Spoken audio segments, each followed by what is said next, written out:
বরফ সাধারণত ঠান্ডা প্রকৃতির হয়, কিন্তু আজকে আমরা দেখব গরম বরফ বা হট আইস। এই এক্সপেরিমেন্টের জন্য আমাদের সোডিয়াম অ্যাসিটেট এই কেমিক্যালের প্রয়োজন হবে। এই বিকারে কিছু পরিমাণ সোডিয়াম অ্যাসিটেট নেই।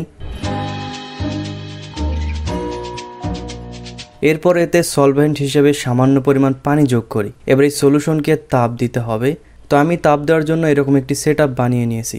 এবার একে 5 থেকে 7 মিনিট তাপ দিতে হবে, যতক্ষণ না পর্যন্ত সমস্ত সোডিয়াম অ্যাসিটেট ডিজলভ না হয়ে যাচ্ছে।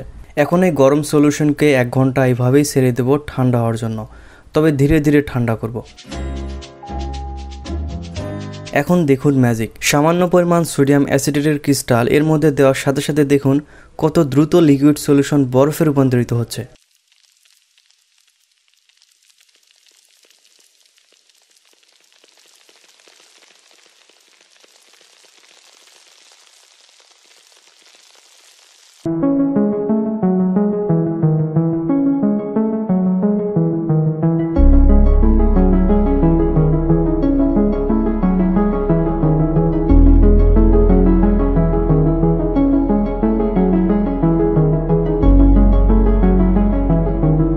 এবার আমরা তৈরি করব হট আইস টাওয়ার।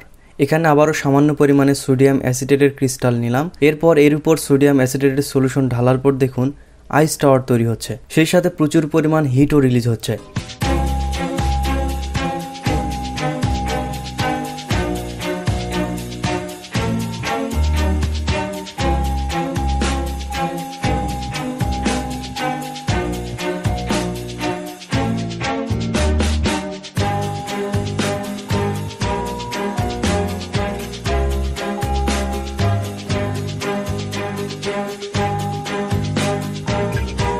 এরকমটা হচ্ছে কারণ আমরা যে সোডিয়াম অ্যাসিটেটেড সলিউশন তৈরি করে নিয়েছি এটা একটা সুপার স্যাচুরেটেড সলিউশন।